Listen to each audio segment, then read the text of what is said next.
자, 용도 지역부터 계속 진행을 하겠습니다. 62페이지죠. 그래서 이제 도시 관리계획 내용 중에서 우리 아까 총설과 관련한 내용들을 보셨고요. 이제 각각의 개별 도시 관리계획의 내용을 하나하나 검토를 해 가도록 하겠습니다. 먼저 의의부터 간단히 볼까요? 용도 지역, 토지의 이용, 그리고 건축물의 용도, 건폐율, 용적률, 높이 등을 제한함으로써 라고 되어 있죠. 그러면 이제 우리 앞으로 공부를 하게 될 이 21개 용도 지역의 지정이 있게 되면 바로 어떻다고요? 바로 토지의 이용을 제한한다는 의미가 되겠고요. 토지의 이용이 있다는 얘기는 토지의 이용의 가장 대표적인 케이스는 건축물을 건축하는 케이스예요. 그래서 그 용도 지역별로 건축물의 용도라고 하는 제한이 있다라고 해서 아까 우리 예를 들었던 것 중에서 상업적인 위락시설을 지을 수가 있다라고 했던 거 있었죠. 그러면 결국은 상업적이 아닌 지역에서는 위락시설이라고 하는 건축물의 용도를 쓸 수가 없다, 이렇게 해석을 하게 되는 겁니다. 자, 그래서 이렇게 용도 지역별로 건축물의 용도 제한이라는 게 있고요.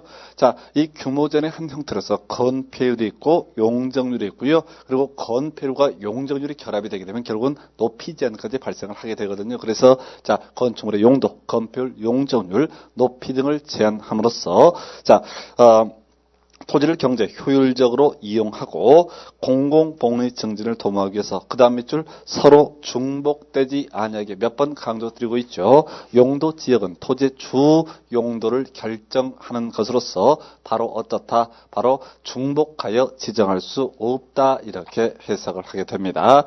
자, 그 다음에 용도적 지정에서 지문 보니까 건설교통부 장관 시도에서는 다음에 하나의 용도 지역의 지정 변경을 도시관리계획으로 결정한다라고 되어 있죠.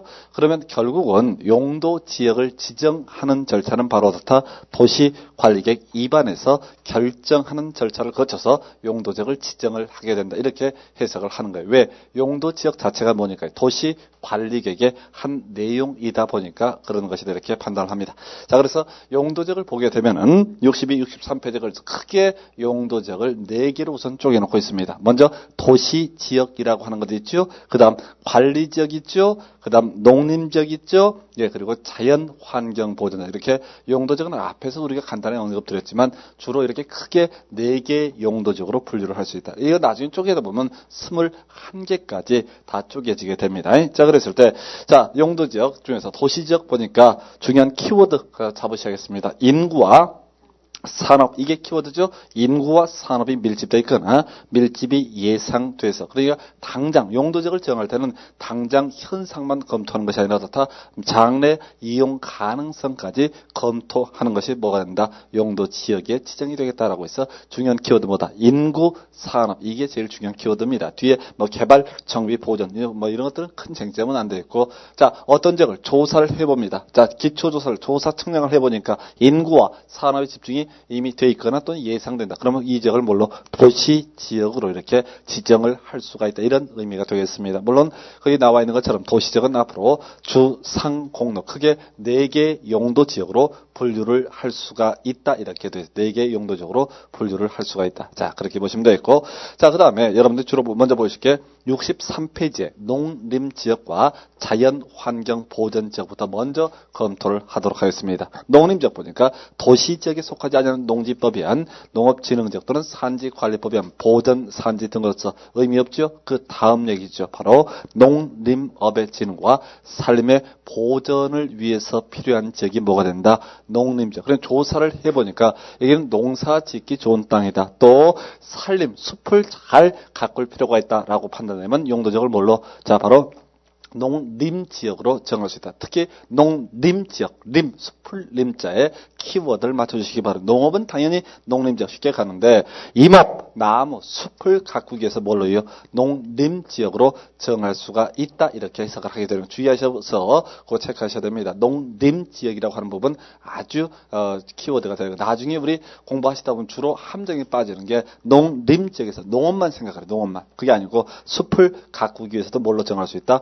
농림지역으로 정할 수가 있다. 자연환경 보전지역 볼까요? 자연환경 수자원, 해안 생태계, 상선 문화재 보전 동그라미 하셔야겠죠. 보전과 수산자원에 그다음 뭐예요? 보호 육성 나와 있죠. 그래서 보전하고 뭘 하자는지요? 보호 육성을 하기 위한 지역이 바로 뭐가 된다?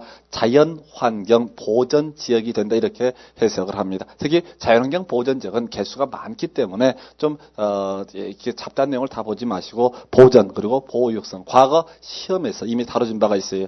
자연환경 보전지역 바로 이런 저런 것들을 보전하고 관광자원을 개발하고자 하는 지역이다. 이렇게 해서 틀린 지문으로 나왔었다고요. 바로 보전하고 보호 육성을 목적으로 하는 지역이 뭐가 된다? 자연환경 보전지역 이렇게 되어 있어요. 자, 그래서 크게 지금 용도지역을 도시지역 키워드 뭐라고요? 인구 산업이었죠? 인구산업. 물론 이게 나중에 인구산업 해가지고 주상공동으로 나뉘는 것도 중요한 의미를 갖게 됩니다. 인구산업 이래 되어 있고 그 다음에 지금 보니까 농림지역은 뭐예요? 농림지역은 농림업의 진흥과 농림업의 진흥 그리고 산림의 보전을 위해서 필요한 지역이 바로 뭐가 된다? 산림의 보전 바로 농림지역. 특히 숲, 나무 꼭 기억하셔야겠어요. 산림의 보전을 위해서 필요한 지역.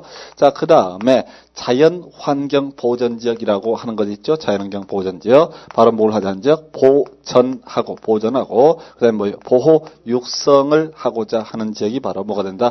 자연환경 보전. 그래서 사실은 용도지역은 이 세 개가 가장 큰 줄기가 되는 겁니다. 그런데 62페이지에 관리지역이라고 하는 게 나와 있죠. 관리지역. 이 관리지역은 기본 개념 자체가 뭐냐면 이 도시 농림 자연환경 보전지역으로 가기 애매했을 때 지정하는 것이 뭐다? 관리지역이다 되어 있어요. 그래서 보니까 도시지역의 인구와 산업 눈을 일단 보십니다. 도시지역의 인구와 산업을 수용하기 위해서 그 다음 밑줄 도시지역에 준해서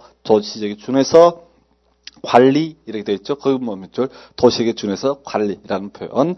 그 다음에 농림의 진흥, 자연환경 또는 산림의 보전을 위해서. 그 다음 밑줄 농림지역 또는 자연환경 보전지역에 준해서 관리 이렇게 되어 있어요. 그래서 결국은 이 관리지역은 거기 보신 것처럼 세 가지로 쪼갤 수가 있습니다. 계획관리지역이라고 하는 것, 그 다음에 생산관리지역이라고 하는 것, 그리고 보전관리지역 이렇게 세 개로 다시 분류를 할 수가 있어요. 자, 하여간 관리지역이라고 하는 개념은 뭐라고요?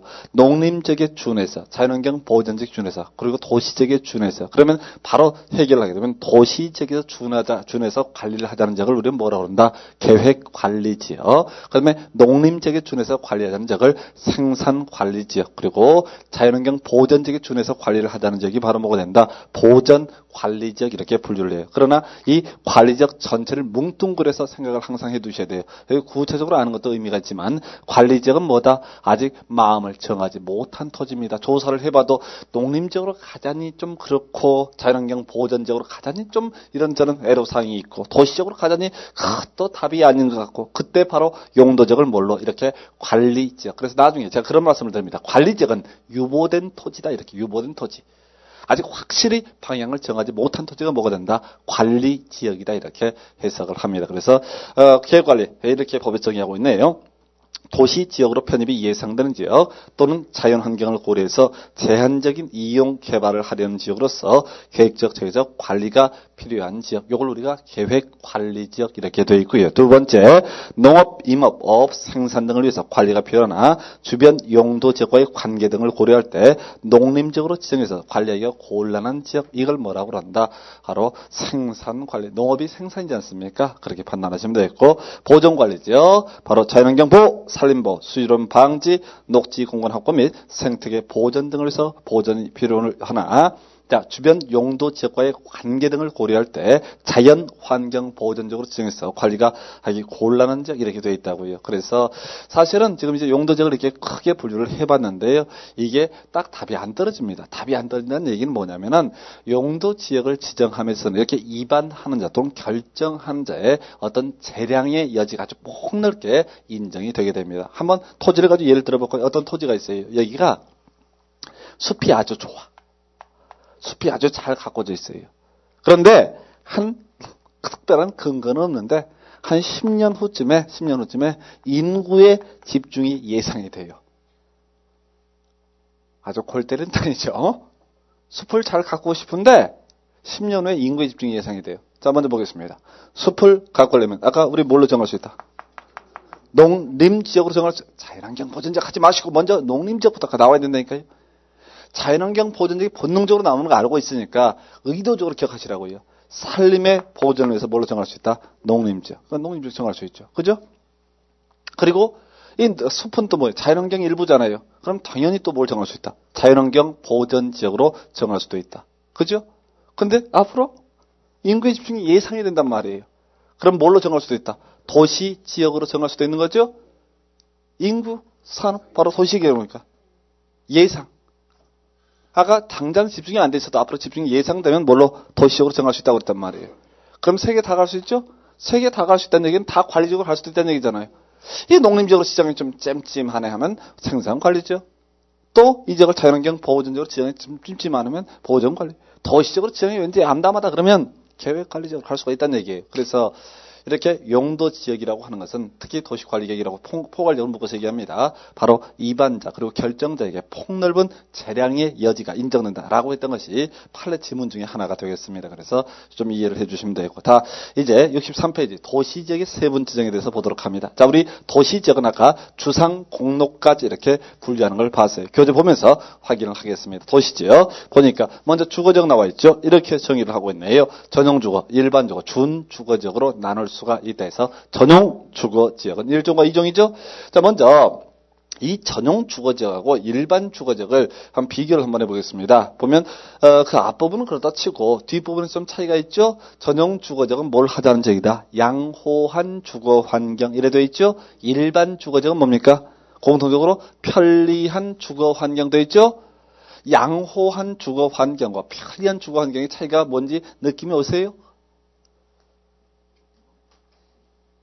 사장님 앞으로 돈 많이 버시겠습니다. 이 거짓말이 아주 몸에 생활화가 되어 있어요.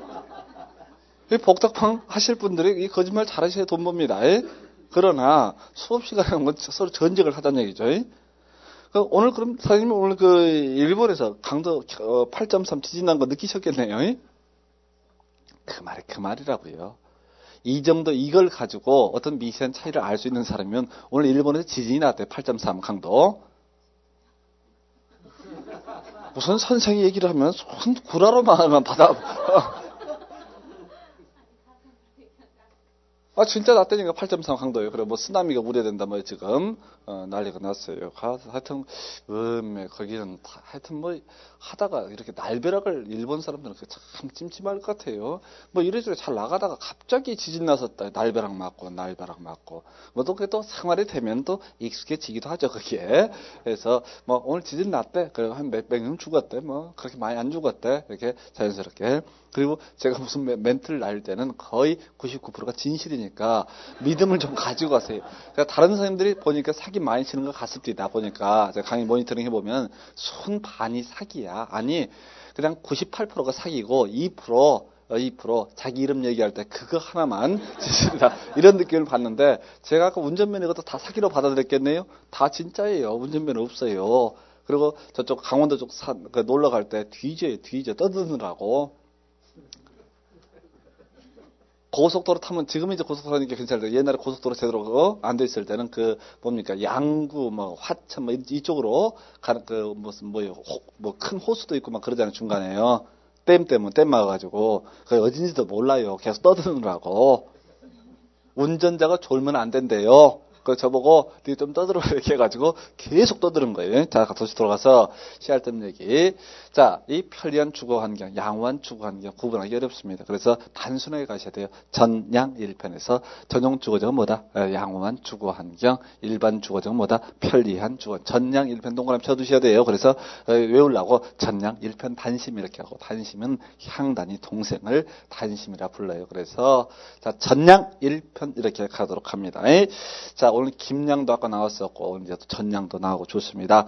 자, 보게 되면 전용 주거지역 보게 되면 1종과 2종 구분하네요. 일단 양호한 주거환경, 편리한 주거환경 구분하셨고 1종 보니까 단독주택 중심, 2종은 공동주택 중심이라 되어 있죠. 그러면 요거 다시 원점에서 항상 생각을 하셔야 돼요.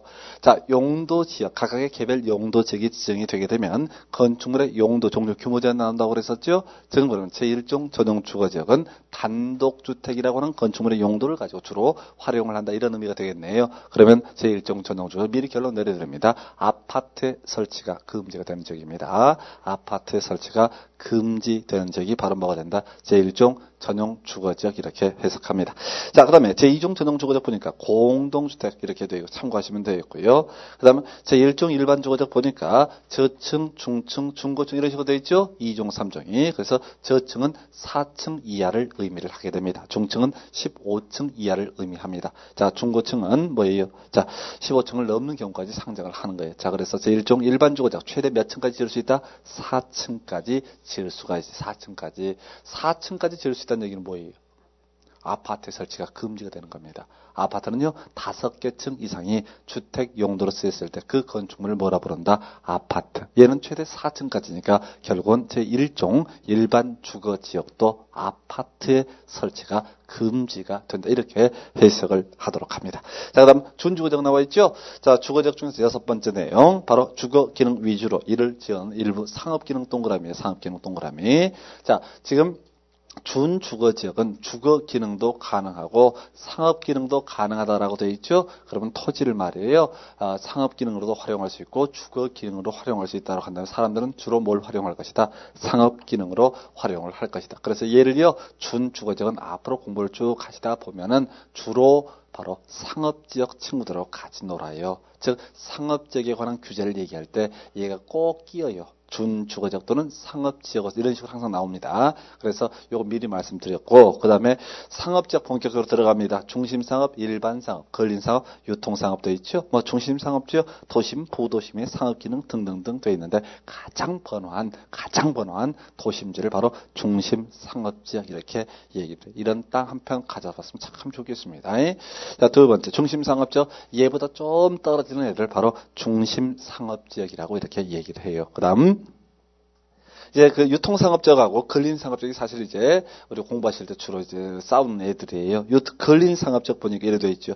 근린 지역에서 일용품 그리고 서비스 공급을 위해서 필요한 적 되어 있죠. 그러면 근린상업적은 재래 소매 시장을 가리켜서 근린상업적이라고 이렇게 부르게 됩니다. 이에 비해서 유통상업적 보니까 도시 내 지역 간 유통 기능의 증진을 위해서 필요한 적 이래 되어 있죠. 그러면 여기는 대형 도매 시장을 써주세요. 대형 도매 시장. 그 이해가. 그래서 앞으로 이해하실 때 근린상업적 하면 동네에 있는 소규모 재래시장을 생각을 하시면 되겠고, 자, 유통상업적 하면 어때요? 바로 대형 도매 상가를 생각을 하시면 되겠습니다. 그리고 하나만 더 이 유통상업적은 말입니다. 자, 한번 불이 나게 되면 아싸리하게 나버립니다. 여기는 한번 나면은 아주 동네를 아주 호라당 다 태워먹어요. 왜? 의류상가 같은 거 한번 생각을 해보세요. 화재 나면은 그 옷 다 탈 때까지 이게 오래 갑니다. 그래서 앞으로 유통상업적은 규제가 아주 강합니다. 다른 상업지역에 비해서. 아까 준주거지역이 분명히 주거적 소속이면서 누구랑 상업적이랑 같이 놀러 다닌다고 그랬잖아요. 그때 한놈 쉬라고 그래야 되잖아요. 좌석은 4좌석밖에 안 되니까. 그때 보통 유통상업적 제외입니다. 대부분의 경우. 그래서 유통상업적 제외되는 케이스가 아주 많다는 거 그런 정도로 줄여서 얘기하겠고, 공업적도 있죠. 보니까 전용공업, 일반공업, 준공업적 돼 있어요. 뭐 전용공업, 중화공업 등 뭐 특별히 개념상 어렵지 않아 보이고요. 일반공업적 보니까 환경을 저해하지 아니하는 공업의 배치라고 돼 있죠. 요거 기억해 두셔야 돼요. 왜? 요게 맨날 뭐라 헷갈리냐면 준공업적하고 더럽게 헷갈려요. 준공업적하고 환경을 저해하지 않는 공업. 그러면 무공의 공업. 좋네. 준공업적 아닙니다. 준공업적은 뭐예요? 바로 주거 기능에다. 공업 기능에다. 그 다음 뒤에 뭘 주거 기능을 동그라미 쳐주셔야 됩니다. 경업, 기타 공업을 수용하되 주거 기능에 동그라미 쳐주세요. 그래서 이 준공업지역은 주로 기숙사, 공단 등이 있는 지역에 기숙사 밀집 지역 이런 지역을 생각을 하시면 되겠어요. 지금 서울 같은 경우 지금 많이 그림이 바뀌었지만 자 구로공단 이제 구로공단 그 근처에 주거 할 만한 공간이 별로 없어요. 솔직히 공장이 하도 밀집되어 있다 보니까 그래서 보통 이제 광명시 있죠. 지금의 광명시 이 지역이 바로 옛날에 구로공단에 사시던 분들이 주로 들어가 사는 동네예요. 그래서 광명은 아파트 가격이 거의 안 올라요. 왜? 이게 아파트 가격이 왜 오른지 아세요? 그렇죠. 기본적으로 이게 투기 목적이 들어가야 돼요. 강남의 아파트가 뭐 20억, 30억 막 치고 올라가지 않습니까? 그 이유가 뭐예요? 그게 이제 폭탄 돌리기 게임이죠. 어떤 놈이가 재수없으면 마지막에 폭탄을 맞을 수는 있겠지만은 문제는 여기서 5억 하던 걸 지금 이제 10억이 늦었다 생각하고 안 사는 게 아니라 10억에 사게 되면 그게 15억이 된다는 걸 우리가 습관적으로 알고 있다는 얘기예요. 누가 그런 얘기를 합니다. 공급이 부족해서 웃기고들 지랄하고 있는 거죠. 말도 안 되는 얘기입니다. 지금 이렇게 규제를 하다 보면 앞으로 2, 3년 후에는 공급 부족 현상이 발생할 수는 있을 겁니다. 지금 엄청나게 규제 들어가니까. 항상 그런 식이에요. 그런데 최소한 강남 아파트가 그렇게 이번에 급등을 했던 이유는 갑자기 아파트가 6개월 사이에 그렇게 많이 부족했어요? 아니지 않습니까? 그게 아니란 말이에요. 기본적으로 자 이건 공급 수요 문제가 아니라 소비자의 심리 문제예요. 심리. 지금 이제 분양가 원가 공개하고 그런다고 그러잖아요. 원가 공개한다고 지금 발표가 됐죠? 지금 좀 오르던 우리 광명시 이런 데 초토화됐습니다. 좋아가지고 이제 1,000만 원만 더 올면 팔자 뭐 이렇게 계획을 거창하게 세우고 있었어요. 심지어 제 동생은 결혼 준비까지 하고 있었어요. 그거 팔아가지고 결혼하는데 보태쓰자 이렇게 갖고. 걔는 결혼 못해요 이제. 뭔 소리냐면은 심리에 관한 문제래. 심리. 사람들이 앞으로 아파트 값이 이렇게 안 오르겠다 이렇게 믿게 되면은 무리해서 사질 않아요. 그리고 점점 가격이 다운된다고요. 실제 그게 공급이 되고 안 되고는 그 다음은 3년 후 문제인데 근데 지금 문제는 그 사이에는 그런 게 문제가 됐다는 얘기입니다. 참 이런 얘기를 듣다 보니 역시 좀 영양가 있는 과목은 공법밖에 없다 이런 생각을 하게 됩니다. 물론 세법이 제일 훌륭한 과목이죠. 그 다음에 공법, 나머지는 다 우리가 자법이라고 그래요. 아무 시할 데 없어요. 자, 시험 보려고 하는 거죠. 다시 주의하실 거. 자, 준공업지역 하면서 광명시 얘기까지 말씀을 드렸습니다. 바로 기숙사 이런 것들을 상상을 하시면 되겠고요. 그리고 마음 같아서는 거기다 뭐라고 하나 써두고 싶냐면은 자, 다음 페이지에 중요한 거 있으면 이렇게 써두고 싶어요. 여러분들 공부하시다 보면 용도적 주로 주상공까지 보니까 다 끝났나 보다 이렇게 생각하고 주무시는데 아니에요. 다음 페이지에 아주 중요한 녹지적이 나와 있죠. 이 녹지적은 우리가 공부를 해 가시다 보면 주로 제일 마지막에 봅니다. 대부분이. 그게 정상이죠. 그러다 보니까 좀 흐리멍텅했을 때 보다 보니까 다 잊어버려요. 그래서 주의해서 보시도록 하겠습니다. 자, 녹지적.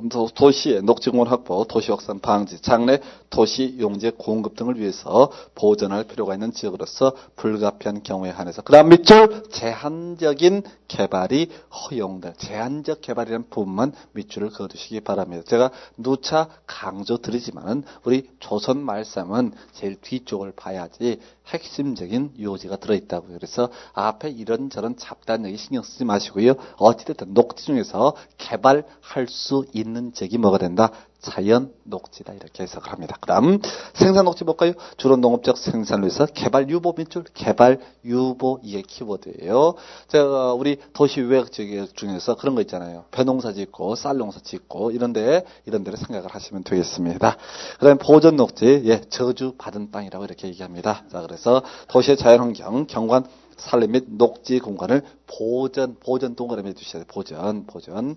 그러면 여기는 보전 녹지는 뭘 하자는 지역이다? 보전하자는 지역이다. 이렇게 돼 있어요. 보전하자는 지역. 재수 더럽게 없는 땅 중에 하나가 보전 녹지. 꼭 기억하셔야 됩니다. 무슨 말씀이냐면 앞에서 우리 자연환경 보전지역까지 쪼개서 용도적을 보게 되면 21개의 용도적이 있잖아요. 그 중에서 사실 제일 재수 없는 땅이 보전 녹지 지역이에요. 오히려 농림지역이나 자연환경 보전지역, 이런 지역, 관리지역 같은 경우는요, 거기다 경우에 따라 신도시도 만들 수가 있어요. 아무리 황무지에 따라 신도시 만들면 뜨잖아요. 그런데 이 보전 녹지 지역은 도시 지역 중에서 나무 심어져 있고 숨 쉴 공간, 도시의 허파예요. 도시 허파.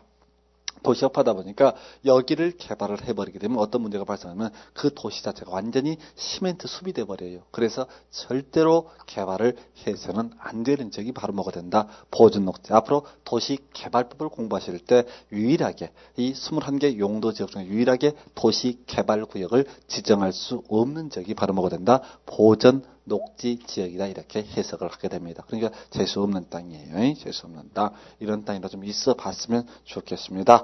자, 용도적 지정 절차 이제 검토를 하도록 합니다.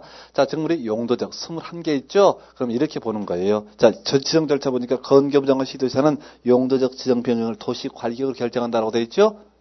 그죠? 교재에 있는 얘기잖아요. 용도지역 지정할 때 어떤 절차? 이 절차를 거쳐서 용도지역을 지정한다. 이게 원칙이라고요. 아까 21개 용도지역 의의가 있었잖아요. 딱 조사를 해봐서 예를 들어서 제한적 개발이 허용을 해도 좋을 만한 지역이다. 이렇게 판단이 되게 되면 여기에 용도지역을 뭘로 정한다? 자연녹지지역. 아까 제한적 개발 허용. 그래 아까 들은 것은 다 끝장이고 그냥 무슨 지금 이제 또 새롭게 시작을 하는 거예요? 다시요. 어떤 적 보니까 자 경공업, 기타 공업을 수용하되 주거 기능, 상업 기능을 보조적으로 활용을 하고 싶다라고 판단되면 뭘로 위반한다? 준공업적 이렇게 한다고요. 그러니까 조사해봐가지고 이런 요건을 딱 갖추게 되면 그런 거에 맞춰서 용도적을 지정을 한다고요. 그래서 지정하기 위해서 지정을 한다는 얘기 결정을 한다는 얘기거든요. 그래서 바로 위반을 해야 되고 그리고 결정 이런 두 가지 과정을 거쳐서 용도적을 결정한다. 왜? 용도적이 뭐니까요? 도시관리계획이라고 그랬었죠? 아니 용도지구도 도시관리계획, 용도구역도 다 이 하나하나를 뭐라고 그런다? 도시관리계획. 용도적은 토지 주용도를 결정을 하는 건데 이걸 다른 이름으로 뭐라고 그런다? 도시관리계획이라고 이렇게 부르게 된다고요. 그래서 용도적 지정 절차는 어떻다? 도시관리계획 위반 결정 절차에 따라서 용도적을 지정한다. 이게 원칙입니다. 그런데 보니까 지정 절차상의 특례라고 해서 예외가 나열이 되어 있죠. 원래 용도 지역을 정할 때는 어떻게 하는데 기초조사하고 주민의 의견 듣고 지방의 의견 들어서 위반한 다음에 협의심이라는 절차를 거쳐서 결정 그리고 고시라는 절차를 거쳐야 하는 것이 원칙임에도 불구하고 왜? 이 자체가 도시관리계획이니까 그렇게 가야 됨에도 불구하고 예외적으로 이렇게 예외를 두고 있대서 첫 번째 공유수면 매립지역에 관한 용도적 지정 절차상의 특례 이거부터 먼저 봅니다. 박스 내용을 볼까요? 공유수면의 매립 목적이 당의 매립구역과 이웃하고 있는 용도지역의 내용과 동일한 때 도시관리계획 위반 결정 절차 없이 당의 매립 준공구역은 매립의 준공인가 일로부터 이와 이웃하고 있는 용도적으로 지정된 것으로 본다. 이 긴 문장 중에 제일 중요한 부분은 뭐다? 지정된 것으로 본다. 이게 키워드입니다. 여기서는 제일 중요한 얘기예요. 자, 앞에서 말입니다. 우리가 도시관리계획, 그건 용도지역도 포함이 됩니다. 결정을 하게 되면 효력 발생 언제 한다? 고시가 있어야지 효력 발생하죠? 이거 꼭 기억하자고 그랬잖아요. 도시관리계획 결정에 고시가 있어야 효력 발생한다고요. 근데 여기 보니까 지정된 것으로 본다라고 했었죠? 지정과 결정은 똑같은 말이라고 그랬어요. 그러면 얘는 효력 언제 발생한다? 안 한다. 고시가 있어야만 어떻다고요? 효력 발생한다고요. 고시로부터 5일 후에. 그러면 얘는 여기서 항상 내는 오답이 뭐냐면 지정고시 된 것으로 본다. 이렇게 꼭 쓴다고요. 지정고시가 아니라 이때는 뭐다? 지정된 것으로 본다라고 되어 있다고. 지정된 것으로 본다. 절대 지정고시가 아니라고요. 그래서 원래 지정된 것으로 본다. 결정된 것으로 본다라고 하게 되면 이때 결정권자 누가 자 고시는 누가 해야 돼요? 원칙은 시도지사, 예외 건교부장은 돼야 되죠? 그렇잖아요. 여기까지 있는 걸로 보자. 아직 내용은 아까부터 안 했어요. 여기까지 있는 걸로 보자. 그러면 그 다음부터 원칙으로 돌아가서 누가 원칙은 시도지사, 예외적으로 건교부장을 고시를 해야 된다. 교재 보니까 누가 고시한다? 특광, 시장, 이것도 예외적인 사안이에요. 자, 그래서 의미를 판단을 하도록 합니다. 자, 지금 이제 공유수면이라는 표현이 나오고 바다에 한한다라고 되는데 원래 공유수면은 우리 전체 국민이 소유하고 있는 수면을 뭐라고 한다? 공유수면이라고. 저수지 같은 거 있지 않습니까? 국가 소유, 지자 소유. 그 다음에 댐 같은 것들, 하천 이런 거 있죠? 다 이걸 우리가 공유수면이라고 얘기해요. 그러나 여기서 문제 삼는 건 뭐만 문제 삼다? 바다만 문제를 삼게 돼 이런 얘기예요. 그래서 자 바다를 일 없이 메꿉니다. 공유수면을 매립을 합니다. 바다를 메꾸게 돼요. 자 바다를 메꾸게 됩니다. 땅이 생겼습니다. 좀 무식하게 얘기하면 토지가 생겨났어요. 자 그러면 우리는 제일 먼저 뭘 해야 된다?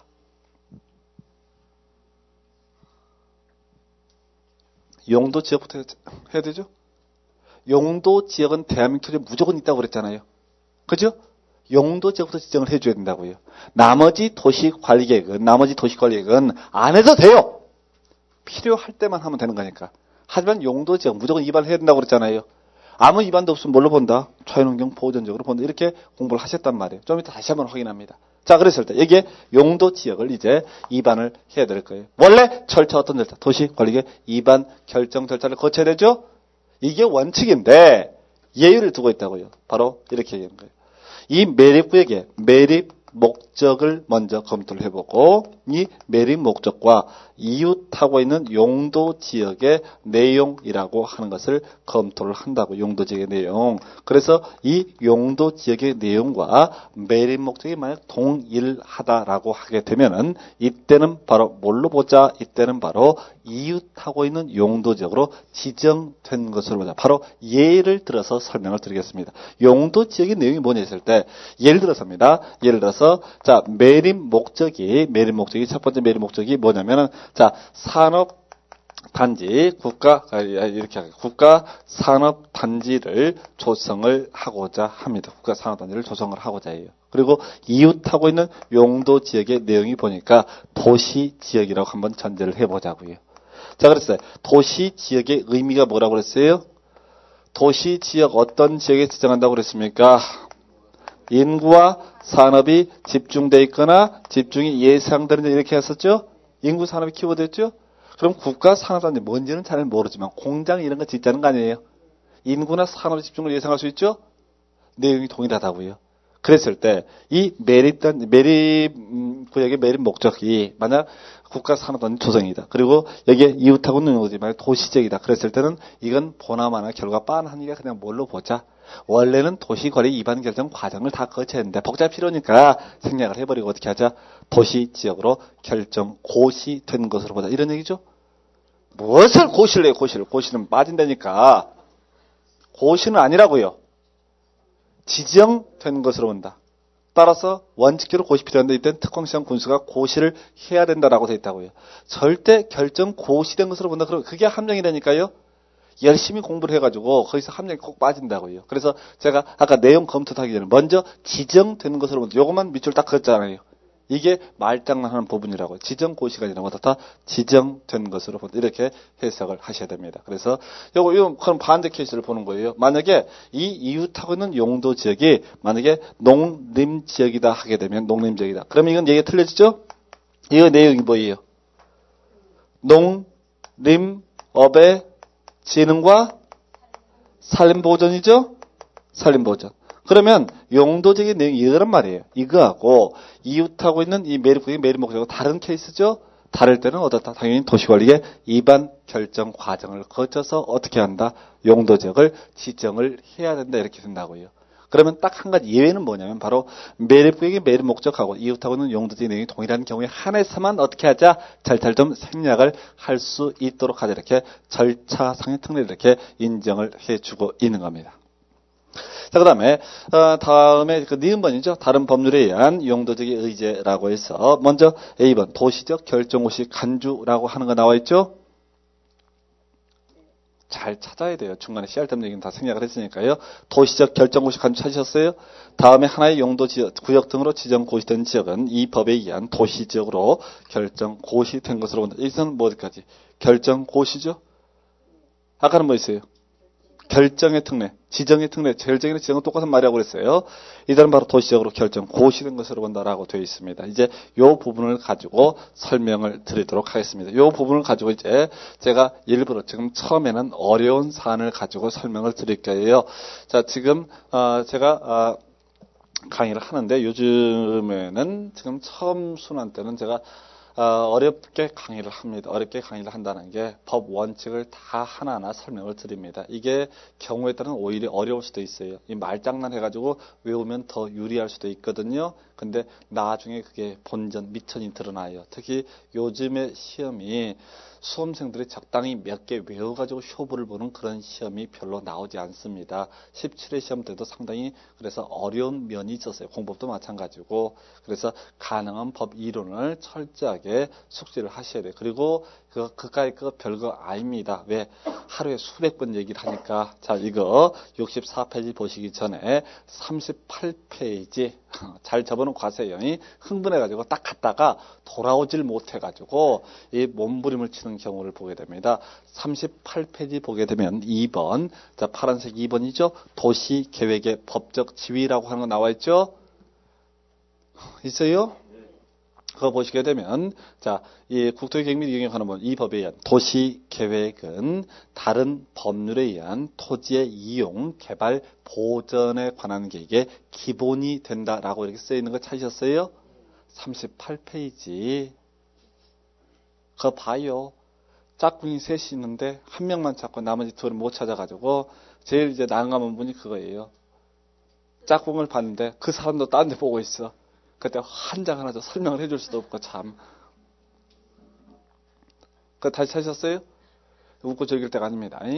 어려운 얘기예요. 도시계획은 다른 법률에 의한 토지의 이용, 개발, 보전에 관한 계획의 기본이 된다라고 되어 있죠? 그죠? 그러면 이렇게 보시는 거예요.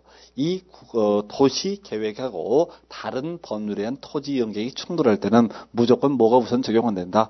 도시계획이 우선 적용된다라고 되어 있죠? 자, 그러면 그 지문을 가지고 이걸 한번 검토를 하는 거예요. 도시계획이라는 게 뭐냐 했을 때 사실 실체가 없습니다. 도시계획은 따로 있는 게 아니에요. 도시기본계획과 도시관리계획을 뭉뚱그려서 얘기를 하고 싶을 때 뭐라고 한다? 도시계획이라고 얘기해요. 그러면은 자, 도시기본계획도 도시계획이고 도시관리계획도 도시계획이죠? 그죠? 그럼 이제 문장을 우리가 예를 한번 들어보는 거예요. 도시관리계획은, 아니, 도시기본계획은 다른 법률에 의한 토지의 이용, 개발, 보전에 관한 계획의 기본이 된다. 옳은 표현, 틀린 표현. 도시기본계획이 도시계획입니까? 그러니까 옳은 표현이죠. 그죠? 도시기본계획은 도시계획이니까. 도시계획이라는 게 따로 존재하는 게 아니라고요. 도시기본계획 관리가 뭉뚱그려서 뭐라고 부르자? 도시계획. 두 개를 동시에 부르고 싶을 때 줄여서 도시기본관리계획이 아니라 도시기본관리계획이 아니라 그 얘기잖아요. 도시기본관리계획이 아니라 도시계획이라고 이렇게 부르기로 약속을 지금 하고 있다고요. 그럼 다시 도시관리계획은 다른 법률에 의한 토지 이용계획의 기본이 된다. 맞습니까? 그것도 맞는 거죠? 아주 분위기 좋습니다. 두 개까지 맞췄어요. 이제 세 번째, 용도지역은 다른 법률에 의한 토지 이용 계획의 토지의 이용 개발 보전에 관한 계획의 기본이 된다. 맞습니까? 용도지역이 도시관리 계획이에요? 그렇죠. 그렇죠. 용도지역은 다른 법률에 의한 토지 이용 계획의 기본이 된다. 이렇게 해석할 수 있겠죠? 자, 그럼 한번 예를 들어봅니다. 어떤 토지가 예를 들어서 용도지역이 자연 환경 보전 지역이라고 한번 전제를 해보겠습니다. 그런데 이 지역에다가 택지 개발 사업을 하자고, 택지 개발하는 게 주택 용지를 얘기를 하는 겁니다. 보통 아파트 지을 땅이에요. 택지 개발 촉진법 규정에 따라서 택지 개발 예정 지구를 지정을 합니다. 그러면 이거 개발할 수 있어요, 없어요? 왜요? 그렇죠. 지금 당장은 개발할 수 없죠. 자연환경보전지역은 보전하고 보호 육성하자는 땅이어서 개발하지 말자는 땅이었었죠. 근데 다른 법률에서 그러니까 뭘 지정을 하든 말든 간에 실제로 개발을 할 수 있다 없다? 없는 상태. 지금 상태는 없다고요. 결국 개발을 하려면 뭘로 용도지역을 바꿔줘야 돼요? 도시적으로 바꿔줘야 되죠. 그죠? 그런데 사실 도시관리 입안 결정 과정은 이래저래만 1년 내서 2년이 걸립니다. 그러면 바로 여기 문제가 되는 거예요. 택지 개발 예정 지구가 지정이 됐어요.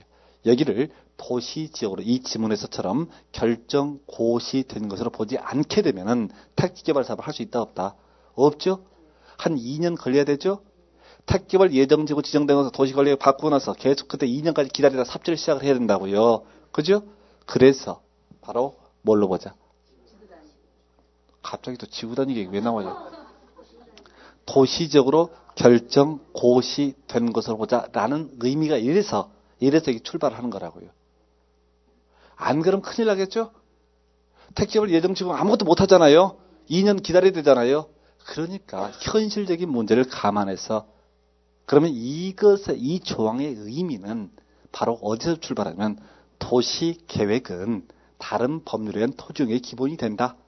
그래서 결국은 충돌이 되니까 이걸로 빠져나가자 이런 얘기예요. 도시적으로 결정 고시성을 보지 않게 되면은 세상이 무지하게 복잡스러워지니까 바로 절차상의 특례를 인정을 하고 있는 겁니다. 원래 용도 지역을 정할 때는 어떤 절차? 도시관리계획 위반 결정 절차를 거쳐야 함에도 불구하고, 그죠? 현실적인 문제를 해결하기 위해서 이렇게 도시적으로 의지한다 이렇게 보시는 거예요. 이것의 의미 이해되세요? 장하십니다. 이게 이해되면은 아니면 말고요. 그래서 요건 이제 그런 의미예요. 나머지 국가, 산업단지, 지방. 자, 여기다가 그 택지개발 예정 중에도 좀 단순하게 공부하시고 이렇게 써서 좋습니다. 나중에 이게 개념이 생각이 안 날 수가 있거든요. 도시 지역에 일단 내용, 의미가 뭡니까? 인구, 그리고 산업이죠? 그죠? 인구와 산업이 밀집되고 밀집이 예상되는 이래 같단 말이에요. 바로 택지개발 예정, 뭐에 집중을 예상할 수 있다? 인구에 집중을 예상할 수 있다. 이렇게 하는 겁니다. 그죠? 두 번째, 국가 산업단지, 지방 산업단지, 뭐에 집중을 예상할 수 있다? 산업에 집중을 예상할 수 있다. 몇 페이지까지 왔어야 되죠? 64페이지에 다시 오셨어야 되죠? 그래서 64페이지 밑에 보니까 택개발 예정지구, 거기다가 끝에다가 인구라고 써두셔야 된다고요. 그 다음에 국가 산업단지, 지방 산업단지 있죠? 여기다 뭐라고요? 산업이라고 써두시라고요. 바로 도시적의 내용과 도시적의 내용을 얘기한다고요. 그 다음에 전원개발 촉진법 규정에 따른 전원개발 사업구역 그리고 예정구역이라고 하는 거 있죠? 이것도 사실 거의 비슷한 개념입니다. 뭐냐면은 이 전원개발 사업구역 그리고 예정구역이라고 하는 개념은 이 전기 수요가 앞으로 엄청나게 급증할 것을 대비해서 전기, 발전 시설이라든가 이런 전기 관련 설비를 많이 설치하고자 하는 지역을 우리가 바로 전원개발사업구역 그리고 예정구역이라고 이렇게 얘기합니다. 그러면 전원개발사업구역은 예정구역이 지정이 됐다는 얘기는 결국은 뭐야? 앞으로 인구 또는 산업에 집중을 예상할 수 있다. 이렇게 공부하시는 게 오히려 외우시긴 좋을 겁니다. 그러나 그 중에서 이제 우선 4번, 5번 좀 이따 설명드리겠고 2번이 가장 키워드가 됩니다. 이게 자 지금 이제 산업 입지 및 개발에 관한 법률 규정에 따른 국가 산업단지 그리고 지방 산업단지로 되어 있죠. 요걸 미리 알고 있어야 돼요. 요거 이제 한 두세 번 써먹게 되니까 기억하시기 바랍니다. 산업 입지 및 개발에 관한 법률 규정에 따른 산업단지에는 바로 세 가지가 있게 됩니다. 첫 번째가 거기 나와 있는 국가 산업단지라고 하는 것이 있게 되겠고요. 그리고 두 번째가 지방산업단지라고 하는 것이 있게 됩니다. 지방산업단지. 그리고 세 번째가 뭐가 있어요? 농공단지라고 하는 것. 그래서 산업단지라고 했을 때는 요 세 가지를 뭉뚱그려서 뭐라 부른다? 산업단지 이렇게 부르게 됩니다. 자, 근데 거기 보니까 산업입지 및 개발에 관한 법률 규정에 따른 국가산업단지와 뭐만 지방산업단지가 지정이 되게 되면은 그 밑에 용도직이 뭐든 간에 바로 도시지역으로 바뀐 것으로 결정 고시된 것으로 보자 이렇게 되어 있죠. 그죠? 그러면 여기서 항상 내는 오답이 뭐냐면 산업 입지 및 개발에 관한 법률 규정에 따른 산업단지 도시적으로 결정 고시된 것으로 꼭 이렇게 출제하려고 지랄들이에요. 그랬죠? 산업단지로 얘기하면 안 된다고요. 산업단지는 모두 포함되니까 농공단지가 포함이 되니까. 그래서 제일 첫 번째 패턴이 산업단지로 뭉뚱그려서 얘기를 하는 거. 이거 틀렸다 이런 얘기입니다. 그 다음에 또 하나가 보통 지방산업단지, 농공단지 이렇게 나온다고요. 이거 아니고요. 뭐라고요? 국가산업단지, 지방산업단지만 어떻다? 도시지역으로 결정 고시된 것으로 본다. 이렇게 해석을 하도록 합니다. 이거 주의하셔야 됩니다.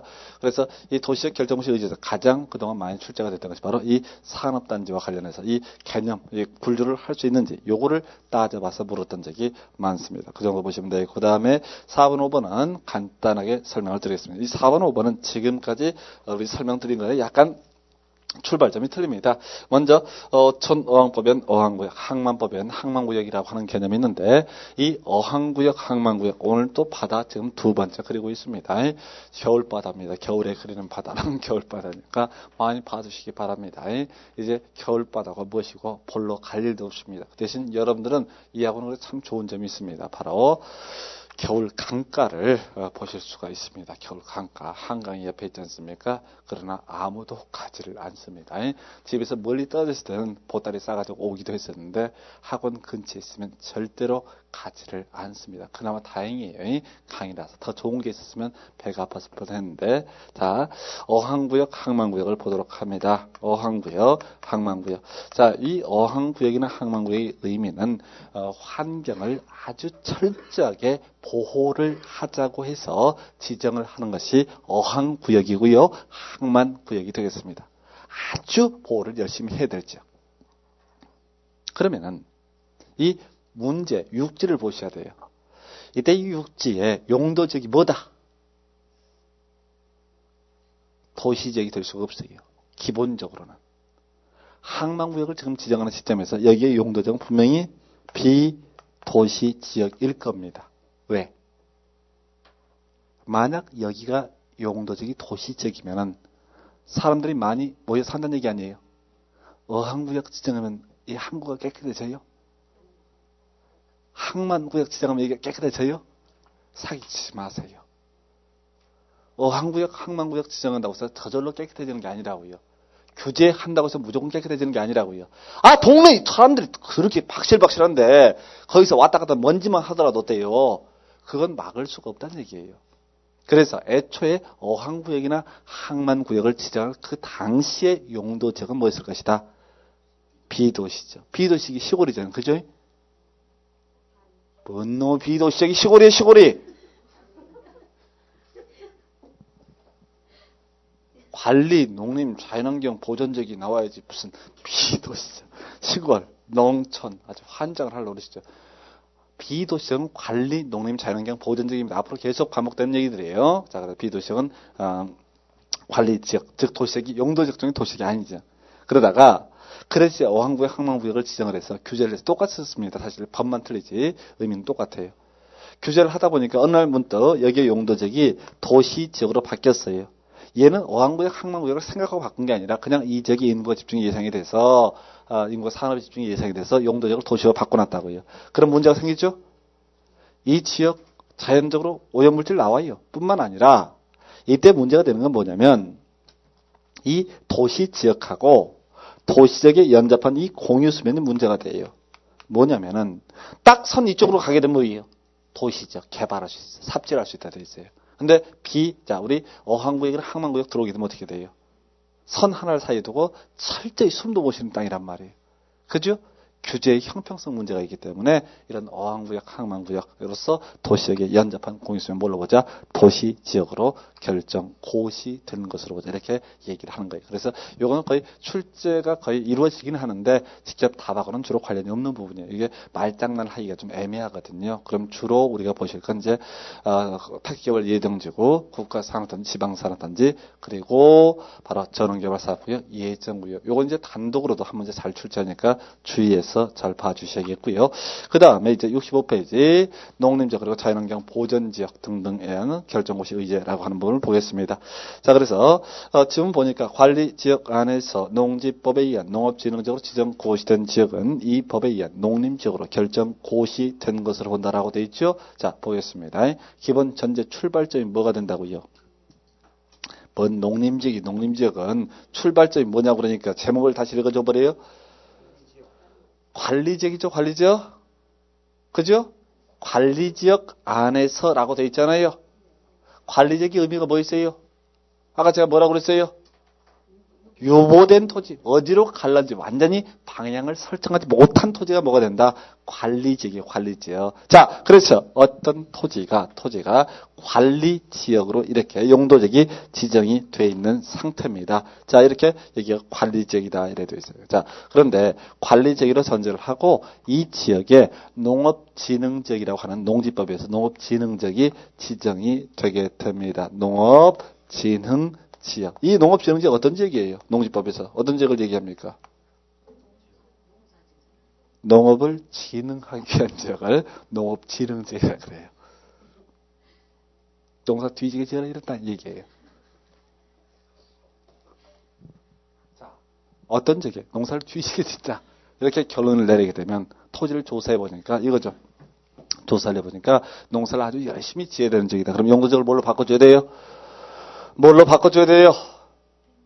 농사를 열심히 짓자. 어떤 지역으로 바꿔줘야 돼요? 농림지역으로 바꿔줘야 되죠? 그죠? 그 농림지역이 가장 대표 농림지역이지 않습니까? 절차는 도시 관리계획 입안 결정 절차를 거쳐야 되는 게 원칙이죠? 그런데 출발점이 뭐예요? 지금 마음을 완전히 못 정하고 있던 그런 토지라고요. 그런데 여기다 방향을 확실히 정해주게 되면 이때는 해 발언만 똑같으니까 이때는 뭘로 보자? 바로 농림지역으로 결정 고시된 것으로 보자. 이렇게 해석을 하는 거예요. 기본 전제가 뭐라고요? 관리지역. 그럼 거기 나옵니다. 자연환경 보전지역 안의 토지로서 농지법에 의한 농업진흥지역으로 지정되면 이 지역은 농림지역으로 결정 고시된 것으로 본다. 이런 점은 어떻습니까? 틀렸죠? 기본 전제가 뭐니까 관리지역이란 마음을 정하지 못하고 있을 때가 문제가 된다고요. 그죠? 자연환경 보전지역에 만약 농업진흥지역을 지정을 하게 되면은 다시 도시관리계 입안 결정 과정을 거쳐서 어쩌다 바로 농림지역으로 용도지역을 바꿔줘야 된다. 이렇게 가는 것이지 그냥 절차상의 특례가 인정되는 것은 아니다라고 이렇게 해석을 하십니다. 이해하실 수 있죠?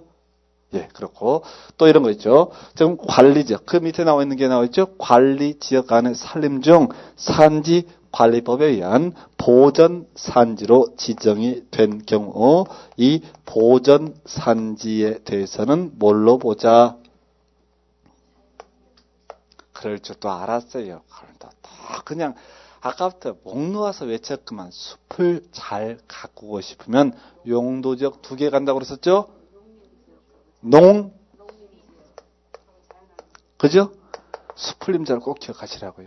농림지역 또는 뭐예요? 자연환경보전지역. 그러니까 지금 여러분 오답 내신 분도 마찬가지. 맨날 누구나 다 이렇게 생각해요. 농지 얘기 나오니까 농림지역 이렇게 나가고 그 다음에 꼭 그 다음 질문에 얘가 나온다고요. 산림 나오면 본능적으로 자연환경 보전지역만을 생각을 한다고요. 그게 아니라 바로 어떻다. 고시에서 구분하는 바에 따라서 보전산지가 지정되면 이 지역은 뭘로 보자.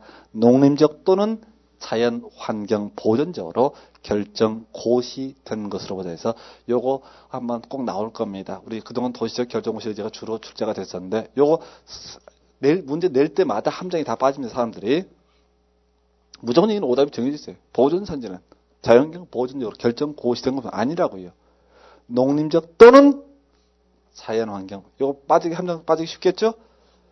제가 그래서 계속 아까부터 강조를 드린 게 숲을 잘 가꾸고 싶은 용도지역, 농림지역 또는 자연환경 보전지역 이렇게 간다고 그랬어요. 자, 그 정도까지 보시면 되겠고, 자 이렇게 용도적 지정되게 되면 행위지연 따르게 됩니다.